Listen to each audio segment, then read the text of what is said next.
बृहस्पतिवार का पावन दिन भगवान विष्णु को समर्पित होता है। वही विष्णु जो इस सृष्टि के पालनहार हैं, जो भक्तों के हर दुख को हरने वाले और उनकी हर सच्ची प्रार्थना को सुनने वाले हैं।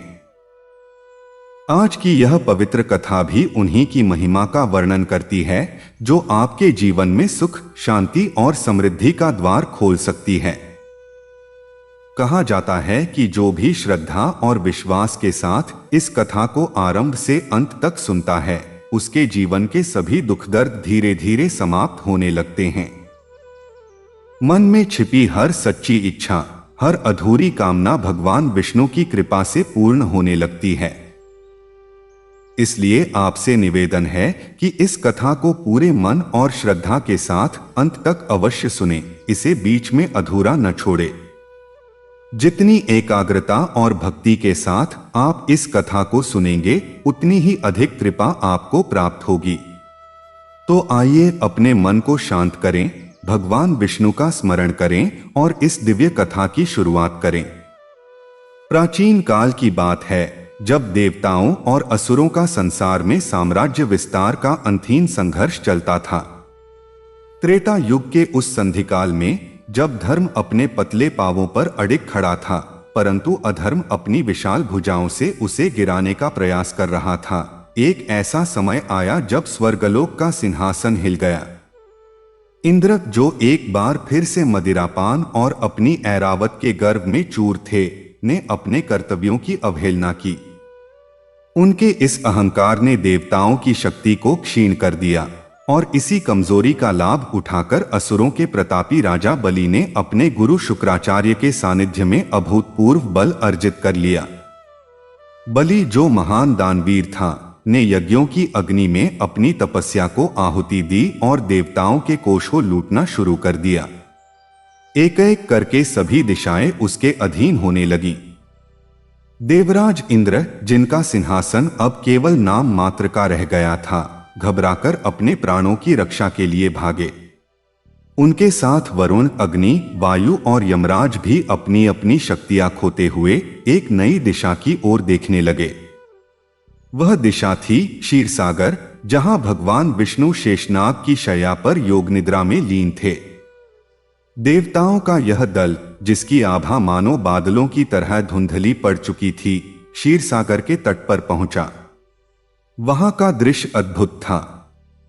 दूध के समान श्वेत जल की लहरें मंथर गति से चल रही थीं और उन लहरों के बीच अनंत कोटि ब्रह्मांडों के आधार शेषनाग के फणों पर विराजमान थे नारायण। उनके नाभिकमल से ब्रह्मा का प्रादुर्भाव हुआ था और उनके शरीर की शोभा नीलमणि के समान थी।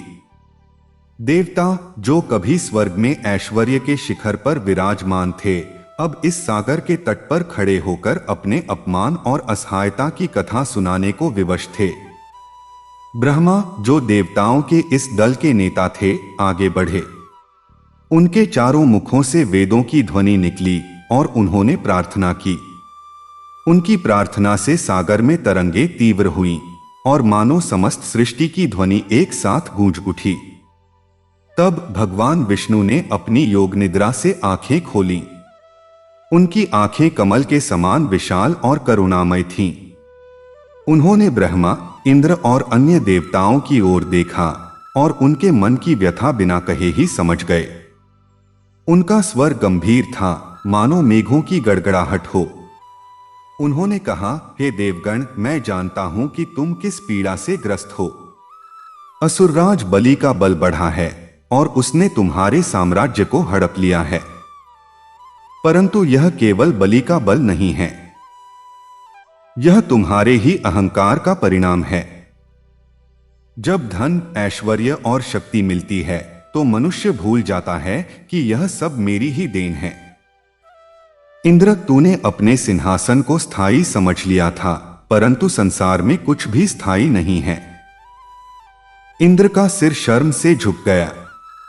उन्हें अपने उन दिनों की याद आई जब उन्होंने ऋषि दुर्वासा के शाप को हल्के में लिया था और उसी शाप के कारण देवताओं की शक्ति का ह्रास हुआ था। भगवान विष्णु ने देवताओं के इस दल को आश्वासन दिया। उन्होंने कहा, तुम चिंता मत करो, मैं स्वयं इस समस्या का समाधान करूंगा। मैं वामन रूप धारण करूंगा, एक छोटा सा ब्राह्मण बालक बनूंगा और बलि से 3 पग भूमि दान में मांगूंगा। उसके दानवीर होने का अहंकार ही उसके पतन का कारण बनेगा। यह सुनकर देवताओं के चेहरे खिल उठे। उनका मानो जीवन लौट आया था। उन्होंने भगवान को प्रणाम किया और वापस अपने अपने लोकों को लौट गए, परंतु अब उनके मन में विश्वास था कि उनका उद्धार निकट है। इधर असुरराज बलि का साम्राज्य दिन प्रतिदिन बढ़ रहा था। उसकी राजधानी, जो विशाल और सोने से मढ़ी हुई थी, वहां हर कोई उसके पराक्रम की चर्चा करता था। उसके दरबार में ऋषिमुनि, दानव, गंधर्व और यहां तक कि कुछ देवता भी उसकी दानशीलता के गुणगान करते थे। बलि के गुरु शुक्राचार्य, जो भृगुवंशी थे और जिनके पास मृत संजीवनी विद्या का अद्भुत ज्ञान था, हर समय उसके साथ रहते थे। शुक्राचार्य एक महान तपस्वी थे, परंतु देवताओं के प्रति उनके मन में वैर था, क्योंकि देवताओं ने उनकी माता की हत्या की थी। उन्होंने बलि को हर प्रकार की विद्या और शस्त्र की शिक्षा दी थी और अब वे चाहते थे कि उनका शिष्य समस्त तीनों लोकों का एकमात्र अधिपति बने। बलि ने एक विशाल यज्ञ का आयोजन किया था। इस यज्ञ का नाम था विश्वजित यज्ञ। इस यज्ञ को पूर्ण करने के बाद उसे विश्वास हो गया था कि अब कोई भी शक्ति उसे परास्त नहीं कर सकती। यज्ञ की वेदी पर अग्नि प्रज्वलित थी और उसकी ज्वालाएं आकाश को छू रही थीं। बलि ने घोषणा की थी कि वह इस यज्ञ में जो भी मांगेगा वह बिना किसी हिचक के दान करेगा। उसकी इस घोषणा ने समस्त दिशाओं में धूम मचा दी। दूर दूर से ब्राह्मण, सन्यासी और साधु संत उसके यज्ञशाला में आने लगे और बलि उनकी हर इच्छा पूरी करता। उसने सोने के पर्वत, हजारों गायें, रत्नों से भरी नावें और अन्न के भंडार दान किए। उसके इस दान के अहंकार ने उसे इस कदर आविष्टित कर लिया था कि वह भूल गया था कि संसार में सबसे बड़ा दानी वह है जो अपना सब कुछ दे सके। उसके मन में यह भावना आ गई थी कि अब उसके सामने कोई भी ऐसा प्राणी नहीं है जो उससे बढ़कर दान कर सके। शुक्राचार्य इस स्थिति से प्रसन्न तो थे, परंतु उनके मन में एक अशांति थी। वे जानते थे कि देवता चुप नहीं बैठेंगे। उन्हें पता था कि भगवान विष्णु कभी भी अपने भक्तों को संकट में नहीं छोड़ते। एक दिन जब यज्ञ अपने चरम पर था और बलि अपने सिंहासन पर विराजमान था, तभी यज्ञशाला के द्वार पर एक अद्भुत दृश्य देखने को मिला। वहां एक बालक खड़ा था। वह बालक अत्यंत सुंदर था। उसका शरीर सुडौल था, परंतु आकार में वह अत्यंत छोटा था, मानो वह अभी अभी ब्रह्मचर्य आश्रम में प्रवेश किया हो। उसके शरीर पर एक पीतांबर था जो उसकी देह पर इस प्रकार शोभायमान हो रहा था मानो बिजली बादलों में चमक रही हो। उसके हाथ में एक दंड था और कमंडल था। उसके मुख पर एक अलौकिक तेज था जो सहस्रों सूर्यों के समान प्रकाशमान था। उसके बाल घुंघराले थे और उन पर मोरपंख सा कोई आभूषण था। उसकी आंखों में करुणा, ज्ञान और एक अद्भुत छवि थी जिसे देखकर मन में एक अजीब सी श्रद्धा और साथ ही एक अपरिचित सी भय का संचार होता था। यह बालक कोई और नहीं, स्वयं भगवान विष्णु का वामन अवतार था। वे बलि के यज्ञ में भिक्षा मांगने आए थे। उनकी यह छोटी सी देह देखकर यज्ञशाला के द्वारपाल हंस पड़े। उन्होंने सोचा, यह बालक क्या मांगेगा? एक मुट्ठी चावल या कुछ दूध। परंतु उन्होंने बालक को अंदर जाने दिया। जैसे ही वह बालक यज्ञशाला में प्रवेश कर गया, वातावरण बदल गया। वहां की अग्नि और भी तेज हो गई, मानो वह इस बालक को पहचान रही हो। वहां के पुष्पों से सुगंध बढ़ गई और वातावरण में एक दिव्य ध्वनि गूंजने लगी जिसे केवल सिद्ध पुरुष ही सुन सकते थे। बलि ने जैसे ही उस बालक को देखा, उसके हृदय में एक अजीब सा परिवर्तन हुआ। उसने अपने सिंहासन से उतरकर बालक का स्वागत किया। उसने कहा, हे बालक, तुम कितने तेजस्वी हो। तुम किसके पुत्र हो? तुम्हारी यह आभा मुझे मोहित कर रही है। मैं बलि हूं, इस यज्ञ का यजमान। तुम जो भी मांगोगे मैं तुम्हें दूंगा। वामन बालक ने मधुर स्वर में कहा, हे राजन, मैं एक साधारण ब्राह्मण बालक हूं। मैं तीनों लोकों की संपत्ति नहीं मांगता, नहीं मुझे सोने या रत्नों की आवश्यकता है। मैं केवल इतनी भूमि मांगता हूं जितनी मेरे 3 पगों में समा जाए। यह सुनकर यज्ञशाला में उपस्थित सभी लोग हंस पड़े। उन्हें यह बात बड़ी हास्यास्पद लगी। एक छोटा सा बालक जिसके पैर महज कुछ इंच के हैं, वह 3 पग भूमि मांग रहा है। बलि भी मुस्कुराया।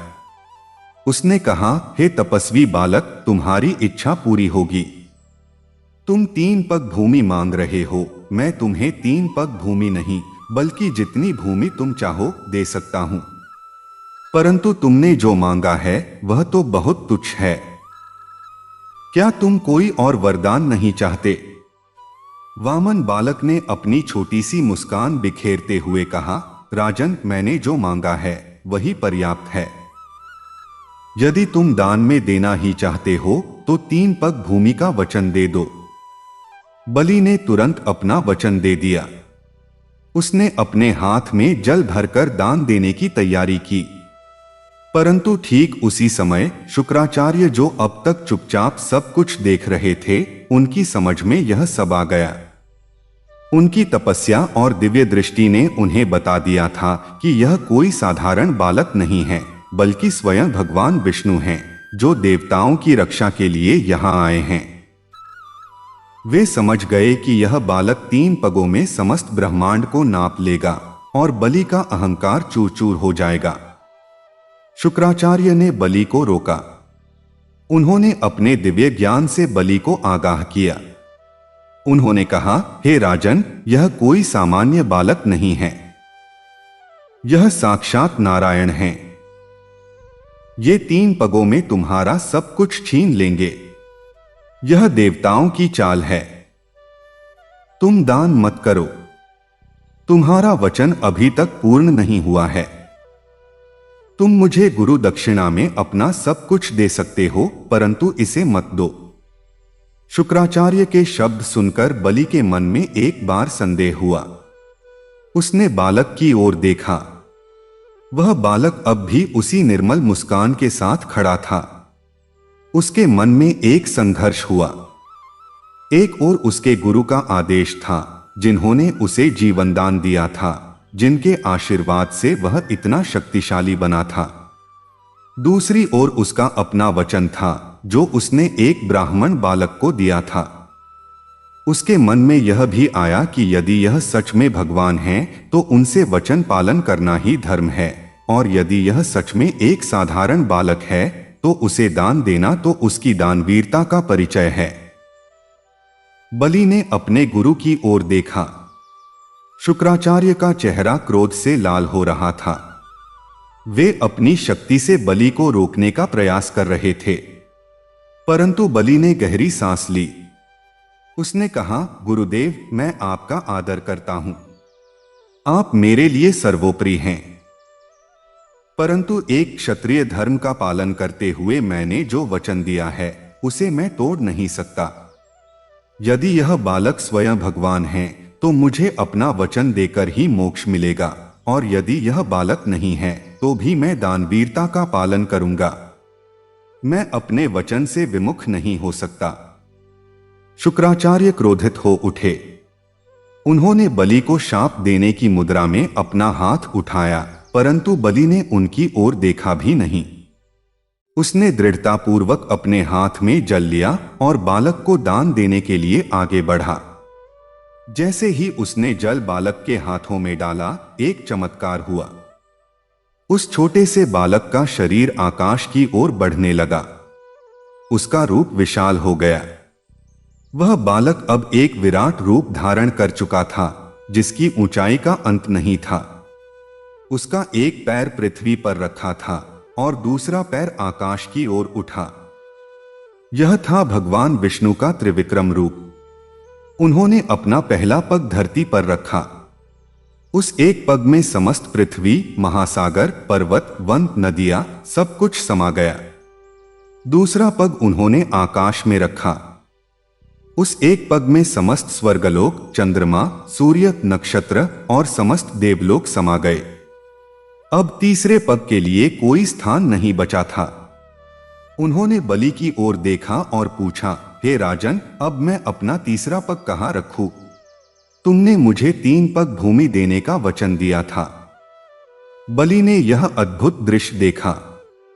उसने देखा कि उसका पूरा साम्राज्य, जिसे उसने इतने यज्ञों और तपस्या से बनाया था, मात्र 2 पगों में समा गया। उसका अहंकार चूर चूर हो गया। वह समझ गया कि इस ब्रह्मांड में सब कुछ इसी विराट पुरुष का है और हम मात्र उसके भाग हैं। उसके मन में कोई पश्चाताप नहीं हुआ, बल्कि एक अद्भुत शांति का अनुभव हुआ। उसने नतमस्तक होकर कहा, हे प्रभु, अब मेरे पास और कुछ नहीं बचा है। मैंने अपना सब कुछ आपको दे दिया है। अब आप अपना तीसरा पग मेरे सिर पर रख दीजिए। बलि की इस विनम्रता और सत्यनिष्ठा से भगवान विष्णु अत्यंत प्रसन्न हुए। उन्होंने अपना तीसरा पग बलि के सिर पर रखा और बलि को सत्यलोक सुतल भेज दिया। परंतु यह निर्वासन नहीं था, यह एक वरदान था। भगवान विष्णु ने बलि को वचन दिया कि वे स्वयं उसके द्वारपाल बनकर उसके द्वार पर निवास करेंगे। उन्होंने बलि को यह भी वरदान दिया कि प्रति वर्ष एक बार वह अपने राज्य में आकर अपनी प्रजा से मिल सकेगा और तब उसकी प्रजा पर अन्न, धन और सुख की वर्षा होगी। यही कारण है कि आज भी केरल में ओणम का त्योहार मनाया जाता है, जब राजा बलि अपनी प्रजा से मिलने आते हैं। जब भगवान विष्णु ने यह रूप धारण किया, तब देवताओं की सारी शक्तियां वापस लौट आईं। इंद्र ने फिर से स्वर्ग का सिंहासन संभाला, परंतु अब वह पहले से अधिक विनम्र था। उसने यह सीख लिया था कि अहंकार का परिणाम विनाश होता है।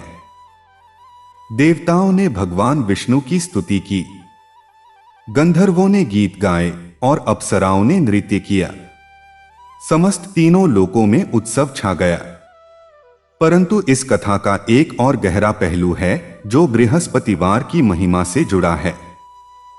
जब यह संपूर्ण घटना घट रही थी, तब देवगुरु बृहस्पति एक महत्वपूर्ण भूमिका में थे। बृहस्पति जो देवताओं के गुरु हैं, जिनका ग्रह बृहस्पति गुरु कहलाता है, वे ज्ञान, विद्या और बुद्धि के देवता हैं। जब देवता पराजित होकर भागे थे, तब बृहस्पति ने ही उनका मार्गदर्शन किया था। उन्होंने देवताओं को समझाया था कि अहंकार के वशीभूत होकर अपने कर्तव्यों से विमुख न हो।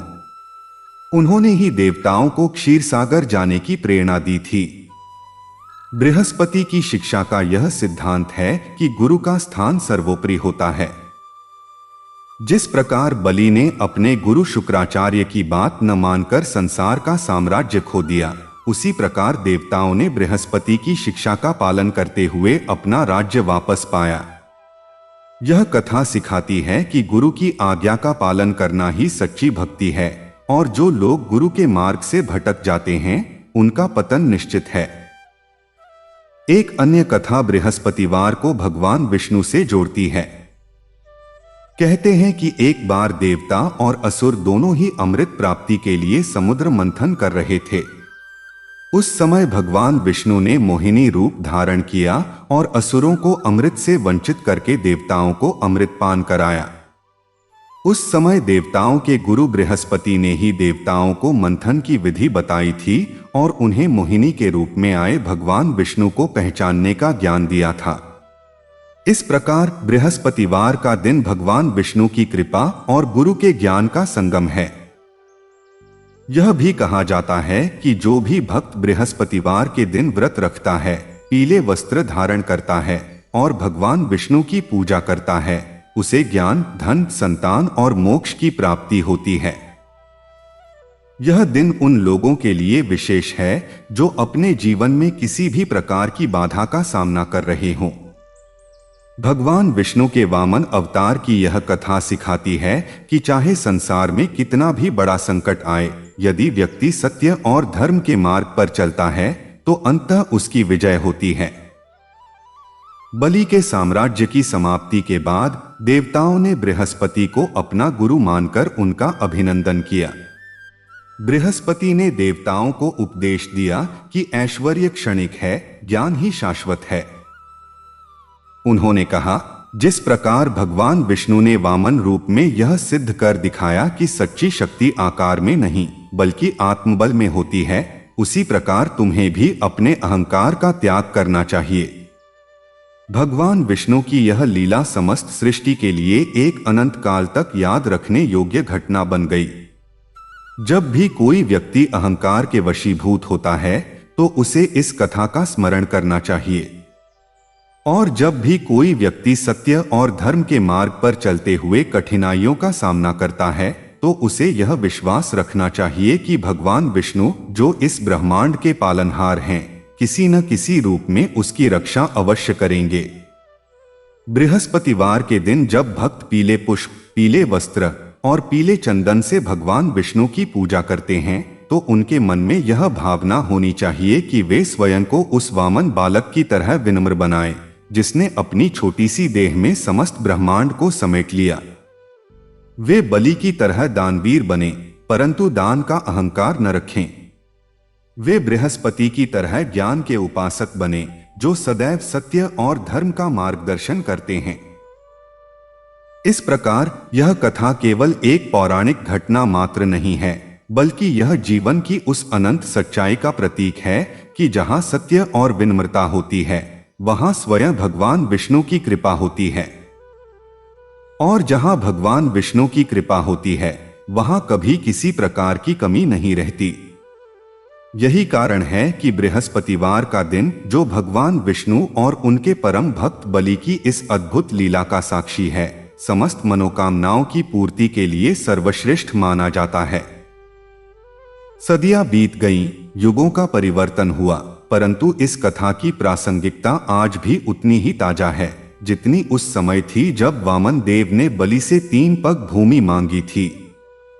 आज भी जब कोई व्यक्ति संकट में घिरता है तो वह बृहस्पतिवार का व्रत रखता है, भगवान विष्णु की पूजा करता है और यह विश्वास रखता है कि उसके जीवन के संकटों का समाधान अवश्य होगा। यह विश्वास ही सच्ची भक्ति है और यही भक्ति उसे उस परम सत्य के दर्शन कराती है जो इस समस्त सृष्टि के मूल में स्थित है। यह कथा हमें यह भी सिखाती है कि संसार में हर वस्तु नश्वर है, चाहे वह बलि का विशाल साम्राज्य हो, चाहे इंद्र का स्वर्ग, सब एक दिन समाप्त हो जाता है। परंतु सत्य, धर्म और विनम्रता, ये तीनों ही ऐसे तत्व हैं जो कभी समाप्त नहीं होते। जब व्यक्ति इन तीनों को अपने जीवन में उतार लेता है तो वह स्वयं भगवान विष्णु का स्वरूप बन जाता है और तब उसे किसी बाहरी साम्राज्य की आवश्यकता नहीं रहती, क्योंकि वह स्वयं ही साम्राज्य बन जाता है। बृहस्पतिवार की यह कथा समाप्त होती है, परंतु इसका संदेश अनंत काल तक जीवित रहता है। यह संदेश है कि जीवन में चाहे कितनी भी बड़ी चुनौतियां आए, यदि हम सत्य के मार्ग पर चलते हैं, गुरु का सम्मान करते हैं और भगवान विष्णु की कृपा को अपने हृदय में स्थान देते हैं, तो हमारा जीवन धन्य हो जाता है। यही सच्ची पूजा है, यही सच्चा व्रत है और यही सच्ची भक्ति है। रात के उस अंतिम प्रहर में जब चंद्रमा अपनी किरणों को धरती से वापस खींचने की तैयारी कर रहा था और पूर्व दिशा में हल्की सी लालिमा फैलने लगी थी, एक छोटा सा गांव अपनी गहरी नींद से जाग रहा था। उस गांव के बिल्कुल किनारे एक पुराने पीपल के पेड़ के नीचे एक संतरी सा बैठा एक व्यक्ति था। उसके हाथ में एक छोटी सी वीणा थी और आंखें बंद किए वह कुछ गुनगुना रहा था। उसके शरीर पर मैला कुचैला वस्त्र था, बाल अस्तव्यस्त थे, परंतु उसके मुख पर एक अलौकिक शांति थी। उसका नाम था नारद, देवर्षि नारद, जो समस्त तीनों लोकों में भ्रमण करते हैं और जिनके हृदय में केवल एक ही धुन बसती है, नारायण की भक्ति। उस प्रातःकालीन बेला में जब सूर्य की पहली किरण पीपल के पत्तों को स्पर्श कर रही थी, नारद ने अपनी वीणा के तारों पर उंगलियां फेरी।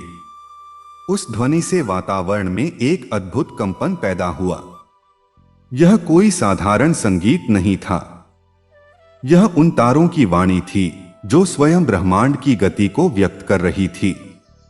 इस ध्वनि को केवल वे ही सुन सकते थे जिनका हृदय शुद्ध था। नारद की इस तपस्या का कोई अंत नहीं था। वे प्रतिदिन इसी पीपल के नीचे बैठकर भगवान विष्णु का स्मरण करते, परंतु आज उनके मन में एक विशेष व्याकुलता थी। आज उन्हें स्वप्न में एक आवाज सुनाई दी थी, नारद, तुम अब तक केवल मेरा नाम जप रहे हो, परंतु क्या तुम जानते हो कि मेरी भक्ति का सच्चा स्वरूप क्या है? यह आवाज इतनी स्पष्ट थी कि नारद का हृदय धड़कने लगा। उन्होंने सहसा अपनी आंखें खोली। सामने केवल पीपल का पेड़ था और उसकी छाव में एक छोटी सी तितली फड़फड़ा रही थी। नारद उठे। उनके मन में एक अदम्य जिज्ञासा जाग उठी। उन्होंने सोचा, यदि स्वयं भगवान ने मुझे यह संकेत दिया है तो मुझे इसका अर्थ अवश्य जानना चाहिए। नारद ने अपनी वीणा उठाई और आकाश की ओर देखा। उनका शरीर धीरे धीरे हल्का होने लगा और वे गगन में उड़ान भरने लगे। उनकी यह यात्रा किसी भौतिक स्थान की यात्रा नहीं थी, बल्कि आत्मा की यात्रा थी। वे सीधे वैकुंठ लोक की ओर चल पड़े। वैकुंठ, जहां समय की गति अलग है, जहां दुख का नामो निशान नहीं, जहां केवल आनंद की अनुभूति है। वैकुंठ के द्वार पर स्थित द्वारपाल जय और विजय ने नारद को देखा और उन्हें अंदर जाने का मार्ग दिया। नारद ने प्रवेश किया। वैकुंठ का सौंदर्य अवर्णनीय था। वहां की धरती पन्ने की तरह हरी थी, वृक्ष सोने के थे और वहां बहने वाली नदियों का जल अमृत के समान मीठा था। परंतु नारद की निगाहें इन सब पर नहीं टिकीं। वे सीधे उस स्थान की ओर बढ़े जहां भगवान विष्णु शेषनाग की शैया पर विराजमान थे। उनकी सहधर्मिणी देवी लक्ष्मी उनके चरणों में बैठी थीं और उनकी सेवा कर रही थीं। भगवान विष्णु का रूप नीलमणि के समान श्याम था। उनका वक्षस्थल श्रीवत्स से अलंकृत था और उनके गले में वैजयंती माला विराजमान थी। नारद ने दंडवत प्रणाम किया। भगवान विष्णु ने मुस्कुराते हुए नारद की ओर देखा। उनका स्वर गंभीर और स्नेहपूर्ण था। उन्होंने कहा, नारद, तुम आज बड़ी उत्सुकता से आए हो। मैं जानता हूं तुम्हारे मन में एक प्रश्न है। पूछो। नारद ने सिर झुकाकर कहा, प्रभु, मैं आपका नाम अनवरत जपता हूं। मैं समस्त लोकों में आपकी भक्ति का प्रचार करता हूं। परंतु कल रात्रि मुझे एक स्वप्न आया। उसमें एक आवाज ने मुझसे पूछा कि क्या मैं आपकी भक्ति का सच्चा स्वरूप जानता हूं। प्रभु, मैं आपसे सीधे पूछना चाहता हूं, भक्ति का सच्चा स्वरूप क्या है? केवल नाम जपना ही पर्याप्त है या इससे परे भी कुछ है? भगवान विष्णु ने अपनी आंखें बंद कर लीं। कुछ क्षणों के बाद उन्होंने कहा, नारद, तुम एक महान भक्त हो। तुम्हारा नाम जप अद्वितीय है। परंतु सच्ची भक्ति केवल शब्दों की उपासना नहीं है। सच्ची भक्ति तो वह है जहां भक्त और भगवान के बीच का अंतर समाप्त हो जाता है। जब तुम कहते हो नारायण, तो क्या तुम केवल मेरा नाम लेते हो या तुम स्वयं को उस नाम में विलीन कर देते हो? यही वह बिंदु है जहां अधिकांश भक्त रुक जाते हैं। नारद चुप रहे। वे सोच में पड़ गए। उन्होंने भगवान से प्रार्थना की, प्रभु, मुझे इसका मार्ग दिखाइए। मैं जानना चाहता हूं कि उस परम भक्ति तक कैसे पहुंचा जाए। भगवान विष्णु ने कहा, नारद, तुम पृथ्वी पर जाओ। वहां एक राज्य है जिसका नाम है चंद्रावती। उस राज्य का राजा है धर्मसेन। वह एक प्रतापी परंतु अभिमानी राजा है। उसके पास सब कुछ है, धन, वैभव, साम्राज्य, परंतु उसके हृदय में मेरे लिए कोई स्थान नहीं है। उसके महल के ठीक सामने एक छोटी सी कुटिया है। उस कुटिया में एक विधवा ब्राह्मणी रहती है। उसका नाम है सावित्री। उसके पास कुछ भी नहीं है। वह अन्न के एक एक कण के लिए संघर्ष करती है, परंतु उसके हृदय में मेरे प्रति जो प्रेम है वह अद्वितीय है। तुम जाओ और उन दोनों के जीवन का अध्ययन करो, तुम्हें उत्तर स्वयं मिल जाएगा। नारद ने प्रणाम किया और वैकुंठ से प्रस्थान कर गए। वे पुनः पृथ्वी पर आ गए। उन्होंने चंद्रावती राज्य की ओर अपनी यात्रा शुरू की। यह राज्य सघन वनों और विस्तृत नदियों के बीच बसा हुआ था। राजा धर्मसेन की प्रजा समृद्ध थी, परंतु राजा स्वयं अहंकार के वशीभूत होकर देवताओं की अवहेलना करता था। उसने अपने राज्य में किसी भी देवालय के निर्माण पर रोक लगा रखी थी। वह कहता था, मैंने अपने पराक्रम से यह राज्य बनाया है, किसी देवता का इस पर कोई अधिकार नहीं। नारद जब राजधानी में पहुंचे तो उन्होंने देखा कि राजा का महल सोने और रत्नों से जड़ित था। महल के द्वार पर हाथी और घोड़े बंधे थे और रक्षक चारों ओर तैनात थे। महल के ठीक सामने एक छोटी सी जगह पर एक कुटिया थी। वह कुटिया इतनी जीर्ण शीर्ण थी कि उसकी छत में से सूर्य की किरणें अंदर आ जाती थीं। उस कुटिया के सामने एक छोटा सा तुलसी का पौधा था जो हरे भरे पत्तों से लदा हुआ था। नारद ने कुटिया की ओर कदम बढ़ाया। उस कुटिया के अंदर एक स्त्री बैठी थी। उसकी उम्र लगभग 50 वर्ष थी। उसके शरीर पर मैला सा सफेद वस्त्र था और बाल पूरी तरह से सफेद हो चुके थे। उसके हाथ में एक छोटी सी माला थी और वह मंत्रों का जाप कर रही थी। उसके चेहरे पर झुर्रियां तो थीं, परंतु उसकी आंखों में एक अजीब सी चमक थी। वह चमक जो केवल उन लोगों की आंखों में होती है जिन्होंने सांसारिक सुख दुख को पार कर लिया हो। नारद ने उसके सामने जाकर कहा, माता, मैं एक पथिक हूं। क्या मैं आपके यहां कुछ समय विश्राम कर सकता हूं? सावित्री ने अपनी आंखें खोली। उसने नारद की ओर देखा। उसने कहा, हे संत, आपका स्वागत है। मेरे पास देने के लिए कुछ नहीं है। न तो सोने का आसन है, न ही स्वादिष्ट भोजन, परंतु यदि आप इस धूल पर बैठना स्वीकार करें और एक मुट्ठी चावल खा लें तो मैं धन्य हो जाऊंगी। नारद मुस्कुराए। वे उस कुटिया में बैठ गए। सावित्री ने उन्हें तुलसी के पत्तों और जल से पूजा की। उसने अपने पास जो थोड़े से चावल थे उन्हें पकाकर उन्हें भोजन कराया। नारद ने भोजन किया और सावित्री से बातचीत शुरू की। उन्होंने पूछा, माता, तुम इतने दुख में रहती हो। तुम्हारे पास न तो धन है न ही कोई सहारा।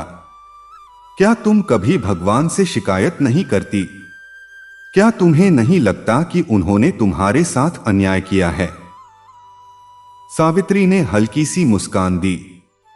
उसने कहा, संत, दुख क्या है? मैंने तो अपना सब कुछ भगवान को सौंप दिया है। यह शरीर, यह घर, यह जीवन सब उनका है। जब सब कुछ उनका है तो दुख किसका? मैं प्रतिदिन उनका नाम जपती हूं। जब भूख लगती है तो वे मुझे अन्न देते हैं। जब प्यास लगती है तो वे मुझे जल देते हैं। मुझे और क्या चाहिए?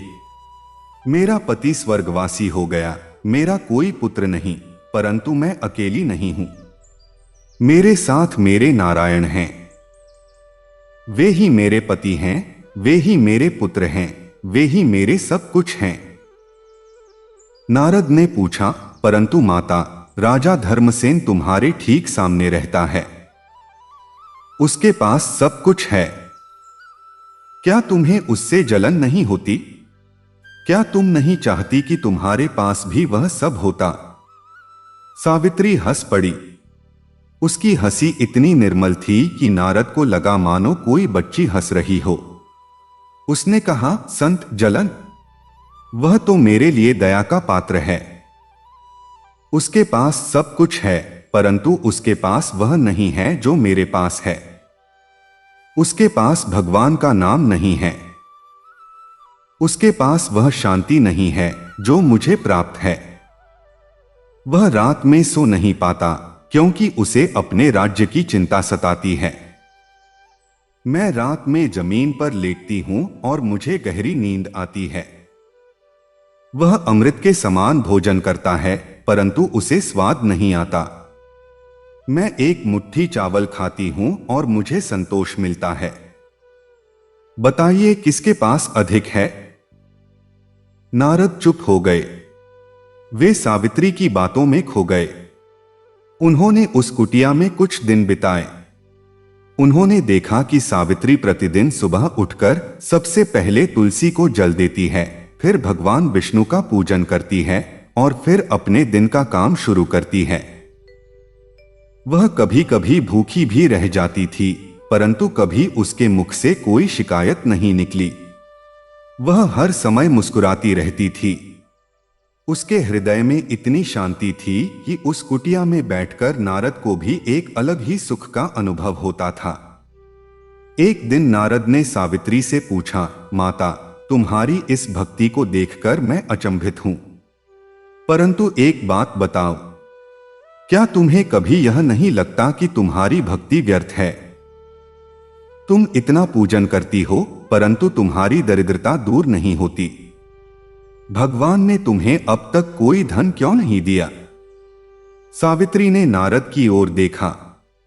उसकी आंखों में एक गहराई थी। उसने कहा, संत, मैं भगवान से धन क्यों मांगू?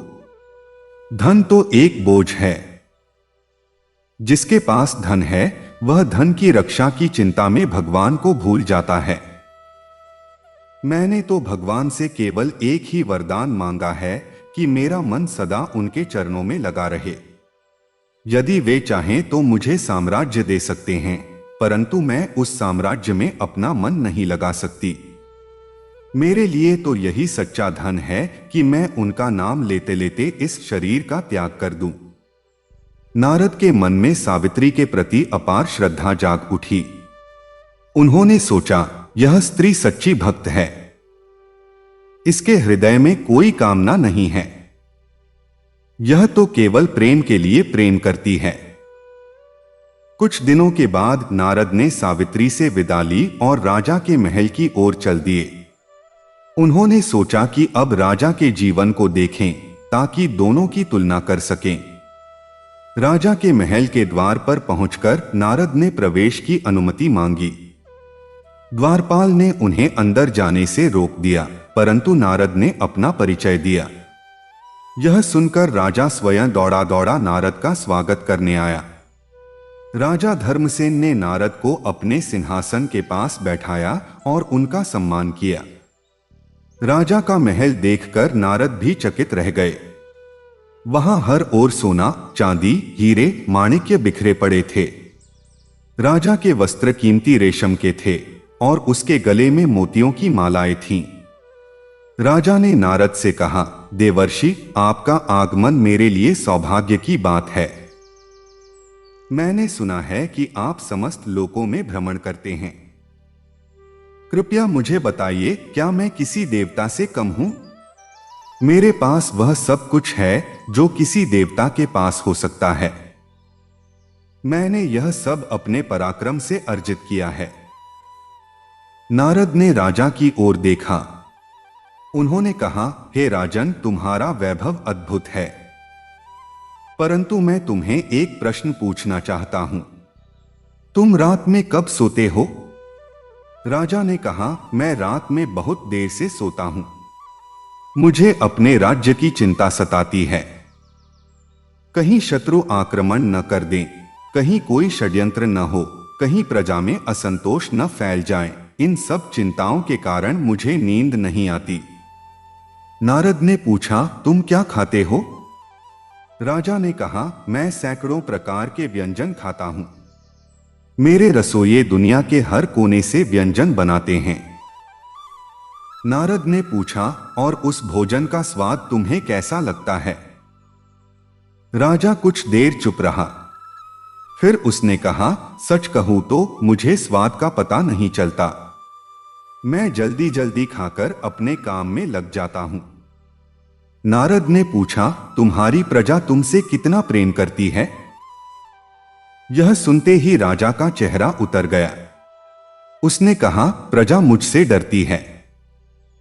वे मेरी आज्ञा का पालन करते हैं क्योंकि उन्हें दंड का भय है, परंतु प्रेम मुझे नहीं पता। नारद ने अंतिम प्रश्न पूछा, राजन, तुम भगवान में विश्वास क्यों नहीं करते? राजा ने उत्तर दिया, मैंने अपना यह साम्राज्य अपने पराक्रम से बनाया है। यदि कोई भगवान होता तो वह मुझे यह सब क्यों देता? मैंने उसकी कभी पूजा नहीं की, फिर भी मुझे सब कुछ मिला। इससे सिद्ध होता है कि कोई भगवान नहीं है, या यदि है तो वह मेरे सामने शक्तिहीन है। नारद ने राजा से विदा ली। वे वापस उसी पीपल के पेड़ के नीचे आकर बैठ गए। उनके मन में अब दो चित्र स्पष्ट थे। एक ओर सावित्री थी, जिसके पास कुछ नहीं था, परंतु जिसका हृदय आनंद से भरा था। दूसरी ओर राजा धर्मसेन था, जिसके पास सब कुछ था, परंतु जिसके हृदय में शांति का नामोनिशान नहीं था। नारद ने गहराई से सोचा। उन्हें अपने प्रश्न का उत्तर मिल गया लग रहा था, परंतु अभी भी कुछ अधूरा था। उस रात नारद ने फिर से भगवान विष्णु का ध्यान किया। उन्होंने कहा, प्रभु, मैंने सावित्री की भक्ति देखी। वह सच्ची भक्त है, परंतु मैं अब भी यह नहीं समझ पा रहा हूं कि भक्ति का सच्चा स्वरूप क्या है। क्या भक्ति का अर्थ केवल संतोष है? क्या भक्ति का अर्थ केवल नाम जपना है? भगवान विष्णु नारद के समक्ष प्रकट हुए। उनका रूप अत्यंत मनोहारी था। उन्होंने कहा, नारद, तुमने सावित्री की भक्ति देखी। वह एक महान भक्त है, परंतु अभी तुमने भक्ति का केवल एक पहलू देखा है। सच्ची भक्ति केवल संतोष नहीं है, न ही केवल नाम जप है। सच्ची भक्ति तो वह है जहां भक्त अपने अस्तित्व को ही भगवान में विलीन कर देता है। सावित्री ने अपना सब कुछ मुझे दे दिया है, परंतु वह अब भी अपना मानती है। वह सोचती है कि वह मेरी भक्ति कर रही है। यह एक महान अवस्था है, परंतु यह परम अवस्था नहीं है। नारद ने पूछा, तो फिर परम अवस्था क्या है, प्रभु? भगवान विष्णु ने कहा, नारद, तुम राजा धर्मसेन के पास जाओ। उसे एक संदेश दो। कहो कि यदि वह सच्चा राजा बनना चाहता है तो उसे अपने अहंकार का त्याग करना होगा। उसे अपने राज्य का एक एक कण भगवान का मानकर शासन करना होगा, और फिर देखो क्या होता है। नारद पुनः राजा के महल में गए। उन्होंने राजा को भगवान का संदेश सुनाया। राजा धर्मसेन ने सुना और हंस पड़ा। उसने कहा, देवर्षि, मैं अपना राज्य किसी भगवान को क्यों दूं? मैंने इसे अपने पसीने से सींचा है। मैं स्वयं इसका स्वामी हूं। नारद ने कहा, राजन, यह अहंकार ही तुम्हारे पतन का कारण बनेगा। जिस दिन तुम यह मान लोगे कि तुम सब कुछ हो, उस दिन तुम कुछ भी नहीं रह जाओगे। राजा ने नारद की बात को हल्के में लिया, परंतु उसी रात उसे एक स्वप्न आया। उसने देखा कि उसका पूरा राज्य अचानक समाप्त हो गया। उसके महल, उसके धन, उसकी सेना, सब कुछ गायब हो गया। वह अकेला एक सूने मैदान में खड़ा था। उसके सामने केवल एक छोटी सी कुटिया थी, वही कुटिया जो उसके महल के सामने थी। उस कुटिया में सावित्री बैठी हुई थी और मुस्कुरा रही थी। राजा ने उससे पूछा, मेरा राज्य कहाँ गया? सावित्री ने उत्तर दिया, हे राजन, तुम्हारा राज्य कभी था ही नहीं। यह तो केवल तुम्हारे अहंकार का एक भ्रम था। राजा चीख कर उठा। उसका शरीर पसीने से भीग गया था। उसने अपने चारों ओर देखा। उसका महल वैसा ही था, उसका धन वैसा ही था, परंतु अब उसे वह सब खोखला लगने लगा। उसने सोचा, यह सब कितने समय तक मेरे पास रहेगा? एक दिन मुझे यह सब छोड़कर जाना ही है। तब क्या रहेगा? उस सुबह राजा ने नारद को बुलाया। उसने कहा, देवर्षि, मुझे आपकी बात समझ में आ गई। मैं अपना अहंकार त्यागना चाहता हूं, परंतु मुझे मार्ग बताइए, मैं क्या करूं? नारद ने राजा को सावित्री की कुटिया में जाने के लिए कहा। राजा ने पहली बार अपने महल से बाहर कदम रखा और उस छोटी सी कुटिया की ओर चल दिया। वह कुटिया, जिसे वह कभी तुच्छ समझता था, आज उसे सबसे बड़ा स्थान लग रहा था। वह कुटिया के द्वार पर पहुंचा। सावित्री अंदर बैठी थी। उसने राजा को देखा और खड़ी हो गई। उसने कहा, हे राजन, आप यहां? मैं तो धूल भरी हूं। आपके चरण कहां धूल से स्पर्श हो? राजा ने उसके चरणों में सिर रख दिया। उसने कहा, माता, मैं तुमसे क्षमा मांगता हूं। मैंने तुम्हारी इस कुटिया को तुच्छ समझा, परंतु आज मुझे पता चला कि यह कुटिया मेरे पूरे महल से बड़ी है। तुम्हारे पास वह है जो मेरे पास कभी नहीं था, शांति। सावित्री ने राजा को उठाया। उसने कहा, राजन, यह शांति किसी बाहरी वस्तु से नहीं मिलती, यह तो हृदय में बसती है। मैंने अपना हृदय भगवान को दे दिया है, इसलिए मुझे शांति मिली है। यदि आप भी अपना हृदय भगवान को दे दें तो आपको भी शांति मिलेगी। राजा ने उसी दिन से अपना जीवन बदल दिया। उसने अपने राज्य में भगवान विष्णु के मंदिर का निर्माण कराया। उसने प्रजा के कल्याण के लिए अनेक कार्य किए। उसने यह मानना शुरू कर दिया कि यह राज्य उसका नहीं बल्कि भगवान का है और वह केवल एक प्रबंधक है। उसकी इस विनम्रता ने उसकी प्रजा के हृदय भी जीत लिए। अब प्रजा उससे डरती नहीं थी बल्कि प्रेम करती थी। नारद ने यह सब देखा। वे फिर से भगवान विष्णु के पास पहुंचे। उन्होंने कहा, प्रभु, अब मैं समझ गया। सावित्री की भक्ति में प्रेम था, परंतु वह अब भी मैं और मेरा के भेद में थी। राजा की भक्ति में पहले अहंकार था, परंतु बाद में उसने अपना सब कुछ आपको सौंप दिया। उसने अपने अस्तित्व को ही आप में विलीन कर दिया। क्या यही सच्ची भक्ति है? भगवान विष्णु ने मुस्कुराते हुए कहा, नारद, तुमने सत्य को समझ लिया। सच्ची भक्ति वह है जहां भक्त और भगवान के बीच का अंतर मिट जाता है, जहां मैं का लोप हो जाता है, जहां भक्त यह नहीं सोचता कि मैं भक्ति कर रहा हूं, बल्कि वह स्वयं भक्ति बन जाता है। सावित्री की भक्ति प्रेम की भक्ति थी। राजा की भक्ति समर्पण की भक्ति थी।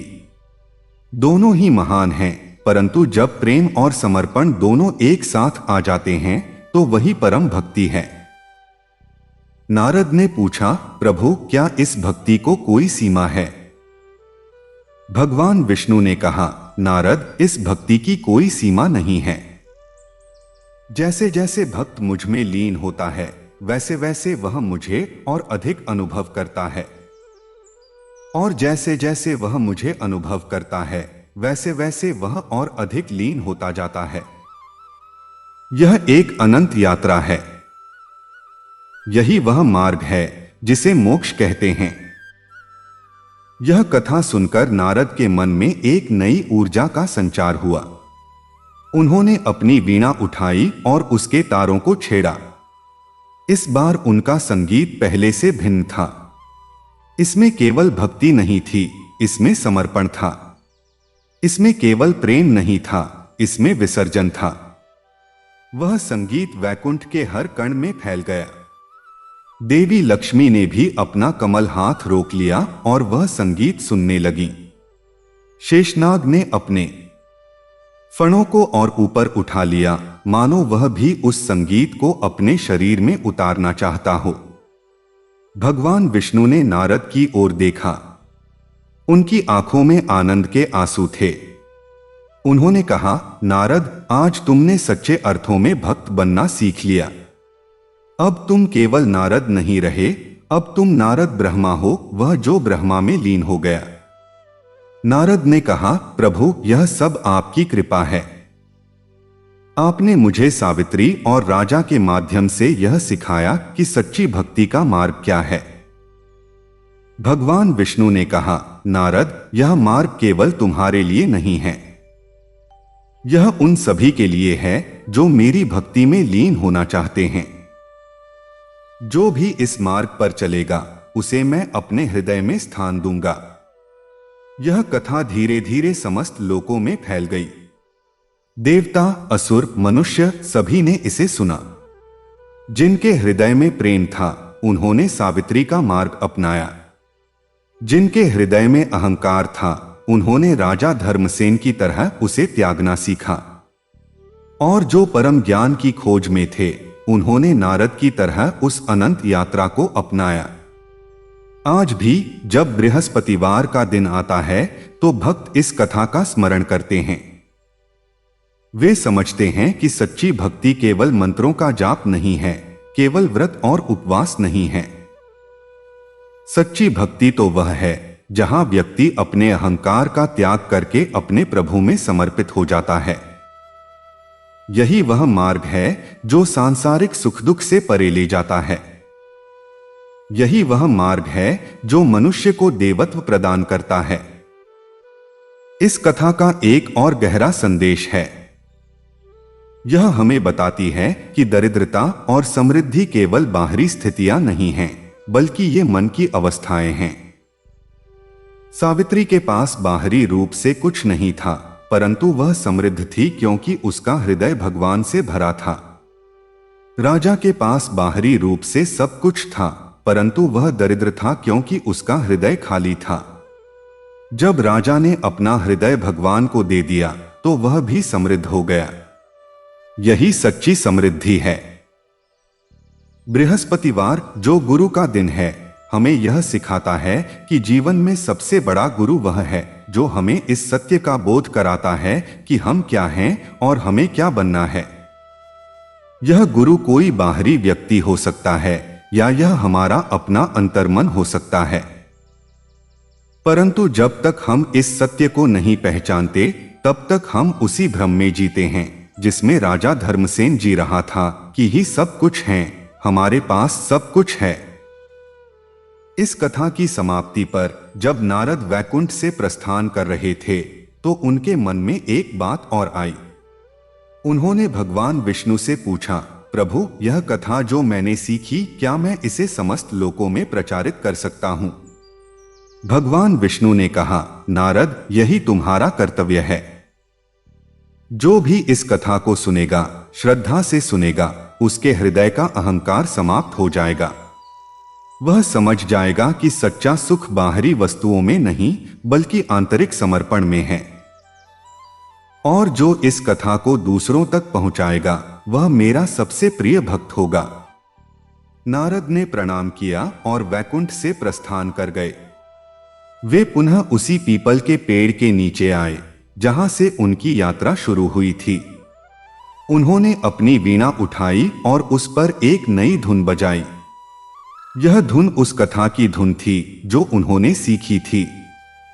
यह धुन उन सभी के लिए थी जो जीवन में सच्चे सुख की खोज में हैं।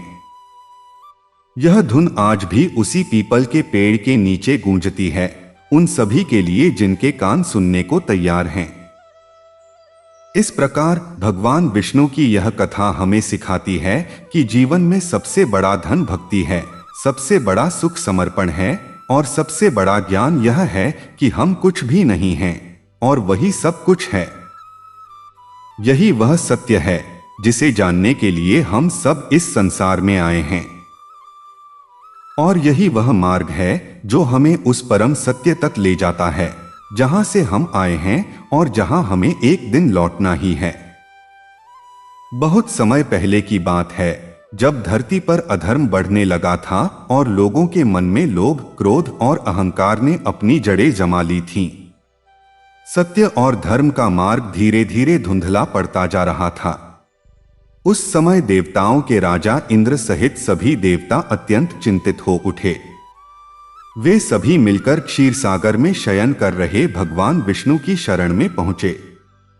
क्षीरसागर में शेषनाग की शैया पर विराजमान भगवान विष्णु की छवि अत्यंत मनमोहक थी। माता लक्ष्मी उनके चरणों की सेवा कर रही थीं। देवताओं ने विनम्र भाव से प्रणाम किया और अपनी व्यथा सुनाई। प्रभु, पृथ्वी पर पाप बढ़ता जा रहा है, लोग धर्म से भटकते जा रहे हैं, कृपया इसका कोई समाधान बताइए। भगवान विष्णु ने मंद मुस्कान के साथ कहा, जब जब धर्म की हानि होती है और अधर्म बढ़ता है, तब तब मैं स्वयं अवतार लेकर संतों की रक्षा और दुष्टों का विनाश करता हूं। यह कहकर उन्होंने आश्वासन दिया कि वे शीघ्र ही धरती पर अवतार लेकर सब कुछ ठीक करेंगे। समय बीता और एक छोटे से राज्य में एक धर्मात्मा राजा का जन्म हुआ। उसका नाम था सत्यकेतु। वह अत्यंत न्यायप्रिय और दयालु था, लेकिन उसके राज्य में एक दुष्ट मंत्री भी था जो धीरे धीरे राज्य की शक्ति अपने हाथ में लेना चाहता था। मंत्री का नाम था दुर्मति। वह कपटी और लालची था और उसने राजा के विश्वास का लाभ उठाकर धीरे धीरे प्रजा को कष्ट देना शुरू कर दिया। राजा सत्यकेतु को यह सब पता नहीं था, क्योंकि दुर्मति हमेशा उसे भ्रम में रखता था। वह झूठी रिपोर्ट देकर कहता कि प्रजा खुश है और राज्य समृद्ध हो रहा है, लेकिन वास्तव में लोग दुखी थे और भगवान से प्रार्थना कर रहे थे कि कोई उनकी रक्षा करे। इसी समय भगवान विष्णु ने एक साधारण ब्राह्मण के रूप में अवतार लिया। उनका नाम था हरिदास। वे साधारण वस्त्र पहनते, लेकिन उनकी आंखों में दिव्यता झलकती थी। वे गांव-गांव घूमकर लोगों की पीड़ा सुनते और उन्हें धर्म का मार्ग बताते। एक दिन हरिदास उसी राज्य में पहुंचे जहां राजा सत्यकेतु का शासन था। उन्होंने देखा कि लोग बाहर से तो शांत हैं, लेकिन अंदर से अत्यंत दुखी हैं। उन्होंने एक वृद्ध से पूछा, तुम इतने दुखी क्यों हो?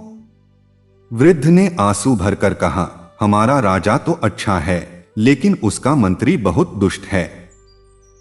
वह हमसे भारी कर वसूलता है, हमारे साथ अन्याय करता है और जो भी विरोध करता है उसे दंडित करता है। हरिदास सब समझ गए। उन्होंने निश्चय किया कि अब समय आ गया है कि सत्य को उजागर किया जाए। वे राजमहल पहुंचे और राजा से मिलने की इच्छा प्रकट की। पहले तो सैनिकों ने उन्हें रोकने की कोशिश की, लेकिन उनकी शांत और तेजस्वी मुद्रा देखकर उन्हें भीतर जाने दिया गया। राजा सत्यकेतु ने हरिदास का स्वागत किया और पूछा, ब्राह्मण देव, बताइए मैं आपकी क्या सेवा कर सकता हूं? हरिदास ने कहा, राजन, मैं कोई सेवा लेने नहीं आया हूं, बल्कि आपको सच्चाई बताने आया हूं। आपके राज्य में प्रजा दुखी है और इसका कारण आपका मंत्री दुर्मति है। राजा यह सुनकर चौंक गया। उसने कहा, यह कैसे संभव है? मेरा मंत्री तो मुझे हमेशा अच्छी खबरें देता है। हरिदास ने शांत स्वर में कहा, राजन, सच्चाई जानने के लिए आपको स्वयं प्रजा के बीच जाना होगा, बिना अपनी पहचान बताएं। राजा को यह बात सही लगी। उसी रात वह साधारण वेश में नगर में निकला और जो उसने देखा उससे उसका हृदय द्रवित हो उठा। लोग भूखे थे, परेशान थे और मंत्री के अत्याचारों से त्रस्त थे। अगले दिन राजा ने दरबार बुलाया और दुर्मति से प्रश्न किया। पहले तो वह बहाने बनाने लगा, लेकिन जब राजा ने प्रमाण प्रस्तुत किए तो उसकी सच्चाई सामने आ गई। अंततः उसे उसके अपराधों के लिए दंड दिया गया। राजा ने हरिदास को धन्यवाद देना चाहा, लेकिन वे अचानक वहां से गायब हो गए।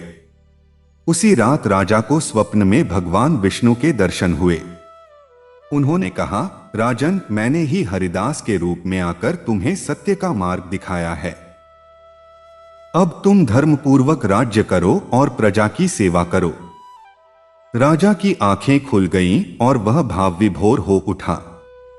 उसने संकल्प लिया कि वह हमेशा धर्म का पालन करेगा और अपनी प्रजा को सुखी रखेगा। इसके बाद राज्य में फिर से खुशहाली लौट आई। लोग प्रसन्न रहने लगे और भगवान विष्णु की महिमा का गुणगान करने लगे। समय के साथ राजा सत्यकेतु एक महान और आदर्श शासक के रूप में प्रसिद्ध हो गया। उसकी कथा दूर दूर तक फैली और लोग उससे प्रेरणा लेने लगे कि कैसे एक राजा को अपनी प्रजा के प्रति जिम्मेदार होना चाहिए। यह कथा हमें सिखाती है कि भगवान विष्णु हमेशा अपने भक्तों की रक्षा करते हैं और जब भी संसार में अन्याय बढ़ता है वे किसी न किसी रूप में आकर धर्म की स्थापना करते हैं। हमें भी अपने जीवन में सत्य और धर्म का पालन करना चाहिए क्योंकि यही सच्चा मार्ग है। जब कोई व्यक्ति सच्चे मन से भगवान को याद करता है तो भगवान स्वयं उसकी सहायता के लिए आते हैं, कभी किसी व्यक्ति के रूप में तो कभी किसी परिस्थिति के माध्यम से। बस हमें विश्वास बनाए रखना चाहिए और अपने कर्म अच्छे रखने चाहिए। इस प्रकार भगवान विष्णु की यह लीला हमें यह संदेश देती है कि चाहे परिस्थितियां कितनी भी कठिन क्यों न हो, अंत में सत्य की ही जीत होती है और अधर्म का नाश निश्चित है। बहुत समय पहले की बात है जब धरती पर एक विशाल और समृद्ध राज्य हुआ करता था। उस राज्य का नाम था आनंदपुर। वहां के राजा धर्मवीर अत्यंत न्यायप्रिय और दयालु थे। उनकी प्रजा उन्हें भगवान का रूप मानती थी क्योंकि वे हर समय अपने लोगों की भलाई के बारे में सोचते थे।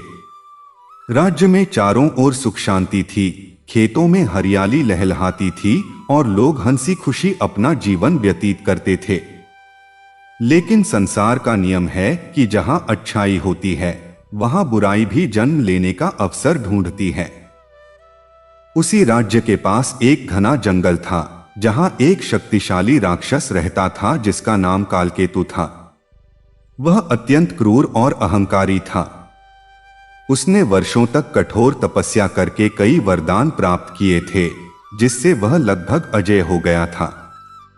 धीरे धीरे कालकेतु का अहंकार इतना बढ़ गया कि उसने आसपास के गांवों पर आक्रमण करना शुरू कर दिया। वह लोगों को डराता, उनकी संपत्ति छीनता और जो उसका विरोध करता उसे कठोर दंड देता। लोग भयभीत हो गए और उन्होंने राजा धर्मवीर से सहायता की गुहार लगाई। राजा धर्मवीर ने अपनी सेना को भेजा, लेकिन कालकेतु इतना शक्तिशाली था कि उसने अकेले ही पूरी सेना को पराजित कर दिया। यह देखकर राजा बहुत चिंतित हो गए। उन्होंने समझ लिया कि यह कोई साधारण शत्रु नहीं है। उसी समय एक वृद्ध ऋषि राजा के दरबार में आए। उनके चेहरे पर तेज था और आंखों में गहरी शांति। उन्होंने कहा, राजन, यह राक्षस अपने वरदानों के कारण शक्तिशाली हुआ है। इसका अंत केवल भगवान विष्णु की कृपा से ही संभव है। राजा ने विनम्रता से पूछा, गुरुदेव, मुझे क्या करना चाहिए? ऋषि ने कहा, आप सच्चे मन से भगवान विष्णु की भक्ति करें। जब आपकी भक्ति पूर्ण होगी तब वे स्वयं आपकी सहायता के लिए अवतरित होंगे। राजा ने उसी क्षण से भगवान विष्णु की उपासना आरंभ कर दी।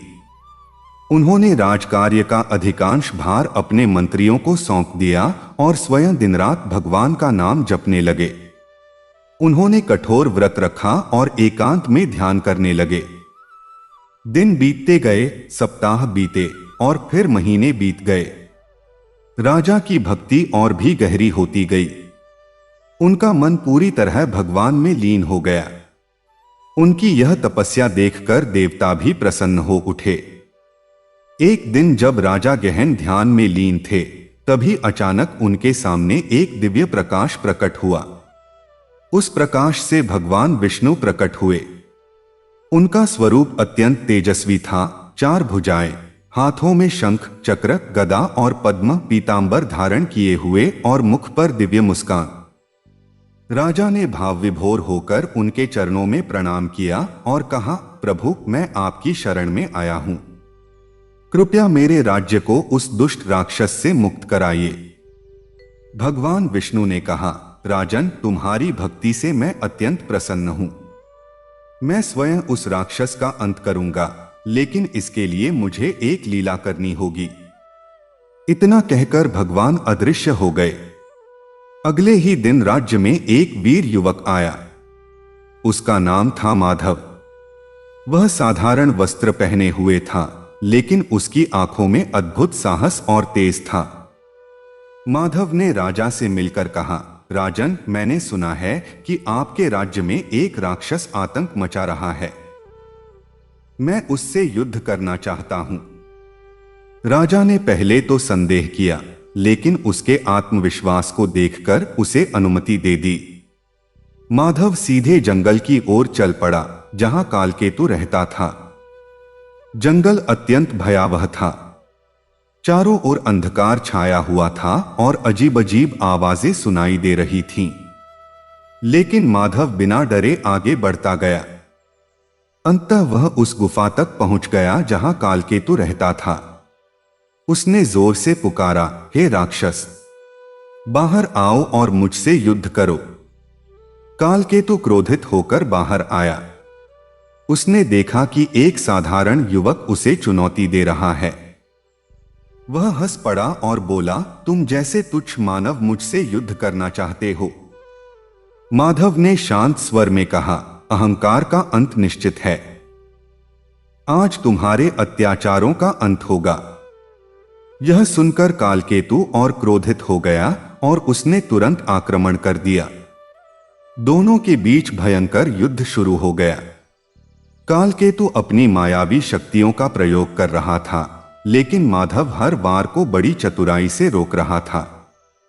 युद्ध कई घंटों तक चलता रहा। अंत में जब कालकेतु ने अपनी पूरी शक्ति लगा दी, तब माधव ने अपने असली स्वरूप को प्रकट किया। वह स्वयं भगवान विष्णु थे। भगवान विष्णु का दिव्य रूप देखकर कालकेतु भयभीत हो गया। उसने समझ लिया कि अब उसका अंत निश्चित है। भगवान ने अपने सुदर्शन चक्र से उसका वध कर दिया और इस प्रकार राज्य को उसके आतंक से मुक्त कर दिया। जब माधव वापस राज्य में लौटा तो सभी लोग उसकी जय जयकार करने लगे। राजा ने उसका स्वागत किया और धन्यवाद देना चाहा, लेकिन उसी क्षण वह दिव्य प्रकाश में बदल गया और भगवान विष्णु के रूप में प्रकट होकर आकाश में विलीन हो गया। राजा और प्रजा यह देखकर भाव विभोर हो गए। उन्होंने भगवान का धन्यवाद किया और उनका गुणगान करने लगे। इसके बाद राज्य में फिर से शांति स्थापित हो गई। लोग भयमुक्त होकर अपना जीवन जीने लगे। राजा धर्मवीर ने और भी अधिक न्याय और धर्म के साथ राज्य चलाना शुरू किया। समय बीतता गया और इस घटना की कथा दूर दूर तक फैल गई। लोग इसे सुनकर प्रेरित होने लगे और भगवान विष्णु की भक्ति करने लगे। इस कथा से यह शिक्षा मिलती है कि जब भी कोई व्यक्ति सच्चे मन से भगवान की शरण में जाता है तो भगवान उसकी सहायता अवश्य करते हैं। चाहे समस्या कितनी भी बड़ी क्यों न हो, यदि विश्वास अटूट हो तो समाधान अवश्य मिलता है। भगवान विष्णु की यह लीला हमें यह भी सिखाती है कि अहंकार का अंत निश्चित है और धर्म की जीत हमेशा होती है। हमें अपने जीवन में सच्चाई, दया और धर्म का पालन करना चाहिए, क्योंकि यही हमें सच्चे सुख और शांति की ओर ले जाता है। जब मन में भक्ति और विश्वास होता है तो भगवान स्वयं हमारे मार्गदर्शक बन जाते हैं। वे हमें सही रास्ता दिखाते हैं और हर कठिनाई से निकालते हैं। इस प्रकार यह कथा न केवल भगवान विष्णु की महिमा का वर्णन करती है, बल्कि हमें जीवन जीने का सही तरीका भी सिखाती है। सत्य, धर्म और भक्ति के मार्ग पर चलना ही सच्ची सफलता है।